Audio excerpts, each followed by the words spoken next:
All right, this video is going to be a little different, but I think that's in a good way. I titled it, I don't know, something about the spiritual side of things. Not going to be all preachy or anything like that, but it is my channel. I'm actually doing this more than anything, kind of as a diary. And it's not just a diary to check in on myself. It's also kind of a, call it like the famous 16th century Practicing the Presence of God, by Brother Lawrence. Google it. It's pretty famous about a guy that literally experienced God more just working in the kitchen and doing the everyday things of life instead of having to be in a monastery or something like that. And I have published my background. Not that it matters. Sorry, there we go. I didn't even hook up my mic. My background is in philosophy of religion and master's in ancient history. Who cares? I worked at Walmart corporate for 24 years, but I did do a lot of things. I wrote on the subject. I hosted a ton of different groups at universities, at all kinds of things, debates, traveled, the footsteps of Paul with William Lane Craig, who's a well-known philosopher and apologist. Basically, it just means a defender of the faith, whatever you want to call it. So I'm not a stranger to this. I wrote The Philosophy of History, and Mere, M-E-R-E, Mere Christian Apologetics, after C.S. Lewis's Mere Christianity, just the basics. Those two were traditionally published. Anything else I've done has been either like a print on demand or self-published. You just have a lot more control on it. But the first two, it was nice just being able to, call it ego or not, but being able to go into a Barnes and Noble and say, oh my gosh, there's my book. Did I make tons of money? No. But point being is, the spiritual side has always been an aspect of things, and obviously it's going to be different for different people, but there are some commonalities. And I do think part of the reason, talking about leaving the matrix, retiring early, whatever you want to call it, I think that plays part and parcel with kind of that spiritual journey. And even though I'm a Christian, for example, I really appreciate Hindus. Hinduism has like 5 journeys of life, like stages, sorry. And I could try to pronounce them. I would butcher them. But basically, it is adolescence, a kid growing up, adulthood, marriage, getting into the business world, retirement. Maybe it's 4 stages. And then the ascetic, like the wandering sage. Think about Hermann Hesse's Siddhartha, one of my favorite novels or novellas. Most, they will even admit, just do the first 3 stages, but a few do the final stage, which is the ascetic, the monk, whatever you want to call it, communing with nature. So I think that part, retiring early, leaving the matrix, whatever you want to call it, not just pursuing money and wealth till the day you die, luxury, materialism. I think that does fit like a glove along with the spiritual side of things. So one of the things I am going to be kind of going into more, and I'll title it something spiritual, so if you don't like that stuff, ignore it. But I would highly encourage everyone to watch both sides. If you're like, oh, I like the spiritual stuff, but I don't care about retiring early. No. The two go together, again, they fit like a glove. And again, it has been, I think this Friday, I've lost track of time because it's been so busy just in the garden and doing all this off-the-grid stuff. And I'll tour again. I've got some earlier videos on the off-the-grid just showing that it's definitely not really roughing it, even though it truly is off-the-grid. No running water, no power lines, but I've got plenty of power through solar and a little bit through wind. Heat through gas as well as wood. Anyway, video for a different time. But back to the spiritual side, I really do think that reflection. I mean, what's the famous saying? An unexamined life isn't worth living. So if you never quit working, you can't really take time to examine your life. So I think that's why it fits so beautifully. In the seasons, nature, even atheists I talk to, they're like, man, I just can't get enough of nature. And oh, look at that sunset. Why? One of the books I wrote, The Philosophy of Art,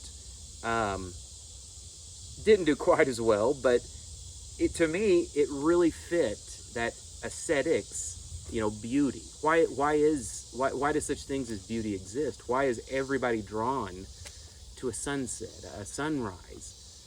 Why do we have a such thing as desire in the first place?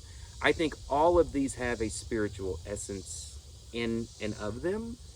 And again, part of the reason, coming out here and leaving was not just so I could, say, hey, good, I'm not in the Matrix, I'm not at Walmart, I can just chill out.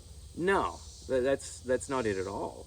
I just got back from the garden up the hill, peddling my wares, doing the, now it's slowed down enough because it has been 100 degrees nonstop.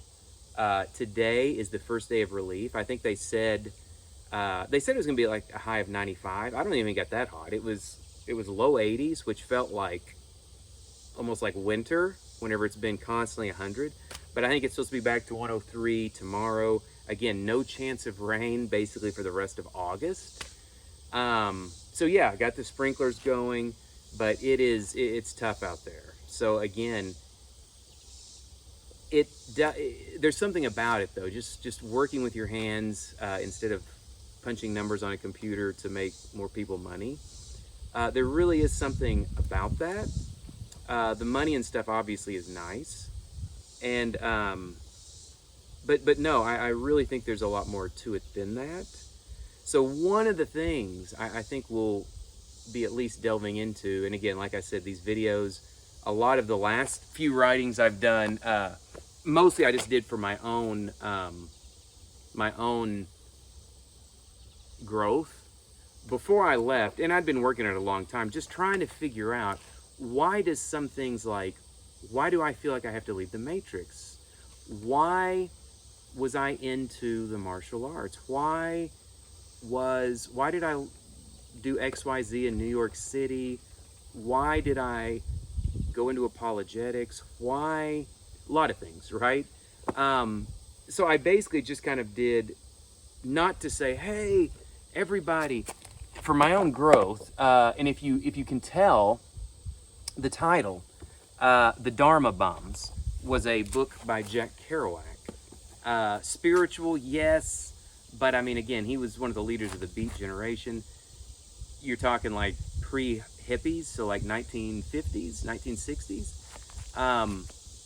Anyway, titled The Resurrection of the Dharma Bums. And it really, again, even though it was just for me, I did kind of like on the proofreading and just some of the ideas, seeing if I fleshed it out, bounced it off AI, and it really did say, hey, love the title. I really do think, again, AI is going to probably spoon feed you whatever you want, but real quick, it did basically say, hey, not to spoon feed you, but I do think, even though this is a diary, it's very applicable, and there could be people that take like little, because it's very like brutally honest, like, oh my gosh, this really didn't go well. Wow, this did go well, but wow, you wouldn't have known this without that. So a lot of it, selfishly, is me looking back on this saying, why did I do this off the grid thing in the first place? I mean, the first thing, I did like a little, not to get all hippie-ish, but a vision quest with a friend of mine who now lives in the Philippines, like before all of this was even here. And what's funny is just like maybe 20 feet over here, again, there's no buildings, there's just a little field on the backside of 70 acres that my parents own. He was somewhere over, I'm not sure where he was, but anyway, it was here. And that was like literally like over 20 years ago. And then, anyway, I'm rambling. Point being is, we all have that kind of like, you know, why did I go left instead of right? Why did this appeal to me? Why did this person like to paint? This person likes to read. This person tries to silence everything. I do think there is a spiritual element behind that, and I do think that, and again, that's part of the reason here, to be able to kind of sit back and do that examined life. Man, I tried to do it in the Matrix, and you almost can't. I couldn't, and trust me, I tried for probably 5 years, well, if not more, and I was like, no, I need this. Oh, I need the money, and then at the end, it was, and I even kind of cover that in here. Just saying, okay, go to Japan, gotta go here, gotta do the Camino, gotta, you know, there was still that hunger, and it's like, why? And I really do think, even though it's been like only less than 6 weeks since I left corporate, I do not miss it at all. And it's weird too, because everybody's like, it's funny, several people use the words, is James lost? I feel bad, he has all that potential. Maybe he should be a consultant. What's he doing wasting time in a garden? It's a fair question, but you're just assuming I need to accrue more things, more money. Well, of course you do. Why? And, you know, a lot of these people make it a lot of money, but they're still living paycheck to paycheck. And I'll just end with, you know, and again, it's funny. This kind of ends with like me beginning, right? And it ends with me leaving corporate, me having an idea, not searching for enlightenment. I think there's nothing better with me being here than in corporate. It's just a different stage. Not necessarily one's better than the other. So it's not that at all. But it ends with me going into the wilderness, going, you know, into the off-the-grid thing and see what happens. Well, Lord willing, in a year or two, maybe I'll finish and write, hey, this worked, this didn't. And I did a little interlude, The Way Made Personal. And all this was literally, again, just for myself. This isn't me trying to sell this. Almost everything I give away if somebody wanted. But it's basically me kind of stepping back in between this and, you know, what comes next. And again, both of them, I did the same little blurb, because this one's super short, just kind of an abbreviation of the other. And it's funny, just to put you in a perspective of where I feel I'm at now, and this is true. James Stroud has a BA in philosophy and an MA in history and theology. He is a member of the Franciscan Third Order, the Collegiate Scholars, the Association of Ancient Historians, Philosophical Research Society, and several others. In preparation for this work, he burned every degree and honor he had, so to start afresh. I know nothing, which is the perfect start to assessing the spiritual journey. And I do think that's true, just like Brother Lawrence. And literally, there is a video, gosh, it's a few years old, somewhere on this channel, where literally, a little bit different part of a different stage, but literally I had the master's degree, I had all these certificates, and again, it was about the same 20 foot. I had the little Vision Quest thing, even though I had the buildings here now. And yeah, I just felt I needed to just burn them all. It's not like it's going to take the knowledge away, but why do I need a certificate of it? But anyway, I've rambled long enough, but the one thing to say, thank goodness it's cooled down a little bit. It is very tough to compete with Mother Nature when it's 100 degrees plus, no rain in sight. But again, there's a lesson to be learned there too, I'm sure. So anyway, next time at a certain point, I did speak with Merrill Lynch. That'll be a different video on the finances. How do you do that? But I did just want to kind of put a blurb out there that there is a spiritual element to everything. And that's a big part of why I'm even here and why I left the quote-unquote Matrix. So we will be covering that in videos. Sorry, Scott, and those that are like, man, that stuff's boring. All right, guys, have fun.